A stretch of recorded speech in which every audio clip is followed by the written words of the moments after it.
अस्सलाम वालेकुम नाज़रीन। सिंध समेत उन्हनि सभिनी ॾेह परॾेहनि खे भलीकार जेके ॾिसी रहिया आहिनि SS न्यूज़ मां हिरा अब्बास जी हिकु नज़र मक़ामी ख़बरुनि ते।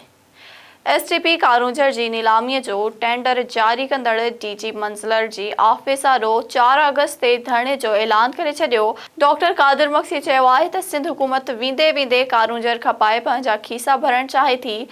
STP सरबराह डॉक्टर कादिर मक्सी चयो त कारूंझर सिंध जो कंध आहे, जंहिंखे खपण जी सोच सिंध दुश्मनीअ ते ॿधल आहे। तारीख़ी सक़ाफ़ती मागनि सां हथ चुरांद जी इजाज़त न ॾींदासीं। जेकॾहिं कारूंझर जी नीलामीअ वारो फ़ैसिलो वापसि न वरितो वियो त सिंध जी घिटी में सख़्त एहतजाज थींदो। नओं ॻोठ वेझो मामूली ॻाल्हि तां मुड़िस बंदूक जा फायर करे 7 ॿारनि जी माउ खे क़त्ल करे छॾियो आहे। ॻोठ वेलाई कल्होड़ा में मुड़िस परियल कल्होड़ो पंहिंजे घरवारी हसीना ते बंदूक जा फायर कया।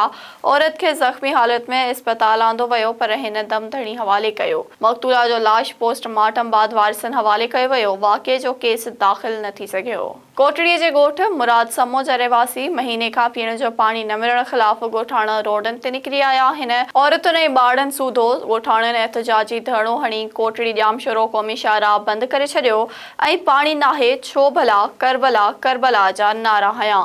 मुज़ाहिरीन चयो त संदनि घरनि भरिसां टैंकर भरे पाणी विकिरो कयो वञे थो, पर हू पाणी पुड़े लाइ बि सिकी रहिया आहिनि। DC तोड़े म्यूनिसिपल इंतिज़ामिया ॿुधे ई नथी, आला इख़्तियारियूं नोटिस वठनि। कश्मीर में 8 मुहर्रम ते गुम थियल बालक खे पुलिस हथ करे न सघी।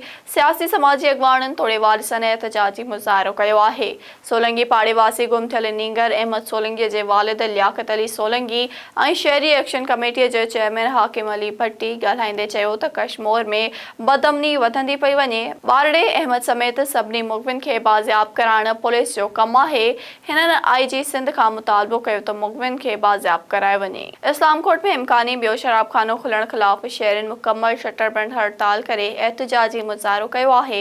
मज़हबी तंज़ीमुनि जे सॾ ते समेत शहरनि सिविल सोसाइटीअ जे माण्हुनि पारां प्रेस क्लब खां रैली कढी वई। मौलाना ताज मोहम्मद सूमरो ऐं मौलाना अब्दुल ख़ालिक जूणे जो चयो त शहर में हिकु शराबखानो हलंदड़ आहे, वधीक शराबखाने जी इजाज़त न ॾिनी वेंदी। डिप्टी कमिश्नर सिजावल पारां सिंधु दरिया जे मुख़्तलिफ़ बचाव बंदनि जो दौरो करे पाणी वहिकरनि जो जाइज़ो वरितो आहे। नेशनल डिज़ास्टर मैनेजमेंट अथॉरिटी ऐं प्रोविंशियल डिज़ास्टर मैनेजमेंट अथॉरिटी पारां जारी कयल हाई अलर्ट खे नज़र में रखंदे DC ताहिर अली मेमण दरिया जे सुरजानी, मनारकी, कोकावारी ऐं कोट आलमो जे हंधनि ते बंदनि जो दौरो कयो। उन मौक़े ते DC आबपाशी अमलदारनि खे हिदायत कई त हसास ऐं कमज़ोर हिफ़ाज़ती बंदनि जी मरम्मत कराए 24 कलाक निगरानी कई वञे। जाम साहब वेझो बुअण जे फसल मां हथायल लाश जी सुञाणप थी वई आहे।